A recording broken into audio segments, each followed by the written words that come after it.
romance, candles, kisses, passion.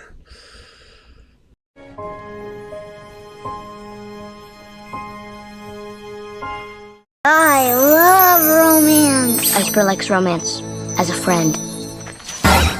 Romance is bull.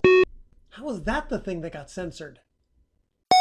The problem with romance is that it's conflated with sex and stuff.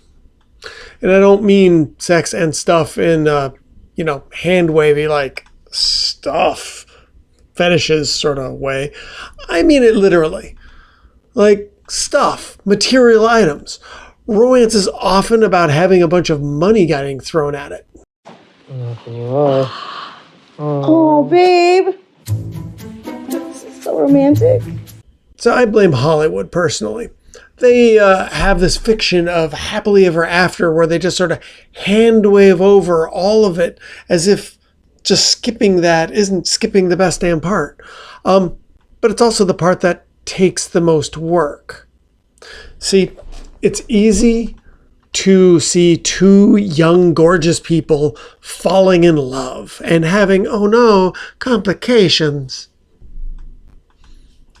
It's not quite as much fun to look at a story of a couple of people getting older and quibbling together over how to load a dishwasher 10 years later, or even less to consider how old people might have sex. Obviously, old people is everybody much older than me. And it's also really hard to kind of consider what it's like to continue working on being in love with someone. And yes, that phrasing is deliberate. Actually, it might even be several someones, which is really too complicated a subject to get into in this particular radio counseling. Polygamy another day, maybe, huh? When you first meet somebody who you regard as attractive, you get some hormones firing.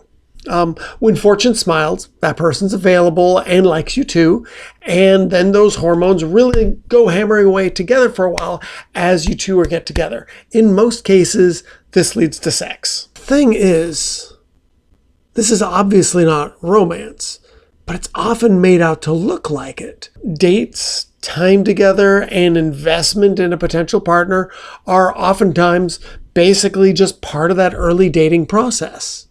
But romance, however, is not.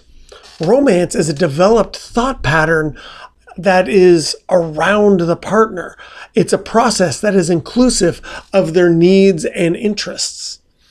Romance is making an environment that might be conducive to sex, but primarily is about letting your partner relax and feel good with you.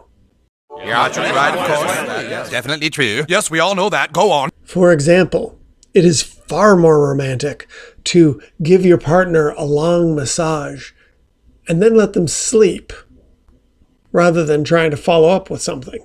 Because a nice long massage is relaxing and shows your attentiveness to another partner. Shows that your focus is on them. However, if you immediately follow up with sex, you're basically going in the opposite direction. You're suddenly demonstrating your needs. Not romantic. It's literally on the opposite end of the spectrum, I would go so far to say. And because we are all creatures of habit, training people to expect sex right after you did something relaxing for them means that they're never going to trust you if you're just doing something nice. Now, what Hollywood shows us all too often is that someone being pursued is always being showered with material gifts. Getting a room full of roses seems very nice in concept, but it's really just a money flex. It doesn't show interest in the person or care that that person's suddenly going to have a room full of rotting vegetation that they need to manage. Romance is long-term. It's not an act that happens on Valentine's Day. It happens across all the days. Whenever you're with that person, it's the act of holding the door. It's the act of making them breakfast when they're late or listening to them talk about their day.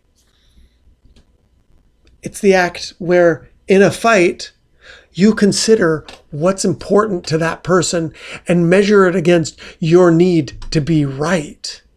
If you do these things, you can forget about this. It'll all happen because you want it to, both of you, not because some grand gesture is required.